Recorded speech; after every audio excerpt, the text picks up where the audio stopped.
Okay, episode 29. Today is May 13th, 2020. And today I'm going to be talking about the 17 steps to purchasing a home. I'm also going to be doing a YouTube video on this, and that will include the download for these 17 steps. Because it's coronavirus pandemic time and shutdown, these 17 steps will include a few of those items and be tailored around that. So the first one is virtually viewing homes using whatever technology available from the homeowner or the listing agent. As your buyer's agent, I would work to acquire that information for you. And again, these 17 steps are after you've been pre-approved. So this is after you've done that, and now we're taking the steps to purchasing a home. So we're going to virtually view them. The next thing we're going to do is we're going to make an offer using a sales agreement that details your offer. That includes the price and the down payment, and when you'd like to close, your attorney information. You'll also then sign some disclosures. They are lead paint disclosure, a buyer's rights to the property condition disclosure, and New York State agency disclosure, all of which are on my Facebook page, Thomas McGiveron.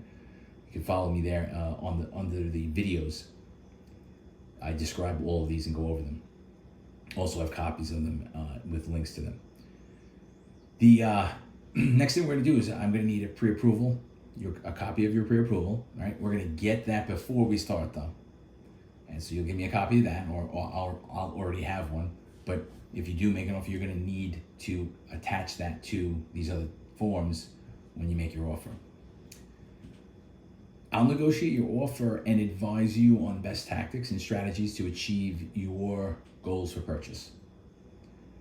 And the tactics and strategies I use are things as a certified buyer representative. That's an added bonus for you when it comes to strategizing and coming up with some different ways we can get what you're looking to get in the transaction. Once it's accepted, we'll schedule a home inspection, and that usually is right after it's been accepted, before everything goes to your attorney. And during this time, I would not be able to be at the home inspection. No real estate agent is supposed to be there, and you would need to have your home inspector go. Most of them use a lot of video now and everything else, especially the ones we use, and they have like full gear. Everything's very safe, so that's a good thing. You have the appropriate equipment, but you may or may not be able to. You'd have to arrange that with the seller directly to attend that. So once we get the home inspection back, this is a 7-step, we'll go over it. And again, it's not a pass or fail report. It's more of a information and looking over, hey, what are the recommended repairs? What are some of the concerns? Things like that, to generally improve the property, and also recommended upkeep over the long term. The 8th step is your attorney. If you don't already have one, I can recommend at least 2 really good attorneys, real estate attorneys. Your real estate attorney will receive the contracts from the seller, and then you will review and make necessary changes based on what the negotiations were. You will review the contracts, and then you'll either sign them via hard copy, or your attorney will mail them to you, and or you'll e-sign them. Step number 10, once that's done, you send it back to the other attorney, the seller's attorney, and you will wait for them to review it and sign it. Once it's fully signed and your attorney gets a copy back, congratulations, you're in contract. So now the real process, the next process begins, I should say, because that's all a process. That takes it, generally from when you make an offer to get it accepted to getting it in full contract takes about 10 to 15 days. Now your lender will receive a copy of the contract, and you'll start the mortgage process. So during the mortgage process, your bank will require an appraisal, so that'll be ordered. The appraisal is an estimate of value based on comparisons in and around that house that you're buying.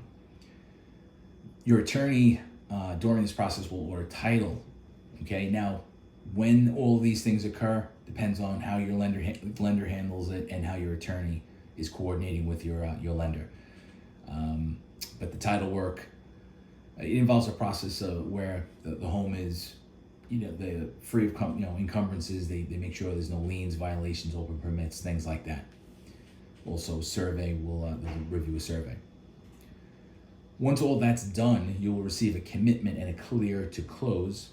Closing will then be scheduled. So the seller, your attorney, the seller's attorney, the lender attorney, and the title company, again, assuming you're using financing, all of them have to be on the same page, and the closing will be conducted as per whatever, however the attorneys handle the closings. As of right now, I would not be there as well, and nor would the other agent. And I think a lot of them are done in separate rooms, things like that. But it all depends on how it's being handled there. So once that's scheduled, a final walkthrough. This is the 16th step. We'll schedule that. And currently in New York, the final walkthrough arrangements will be discussed between your attorney and the seller's attorney. And so, because I won't be there, and neither will the other agent as of, again, beginning of early May here in 2020. Having said that, I do have a walkthrough inspection list of 21 things to look at when you're doing a walkthrough. I would give you that, so you have a guideline to follow. And then your closing occurs. All right, a few things to know. That's your 17 steps.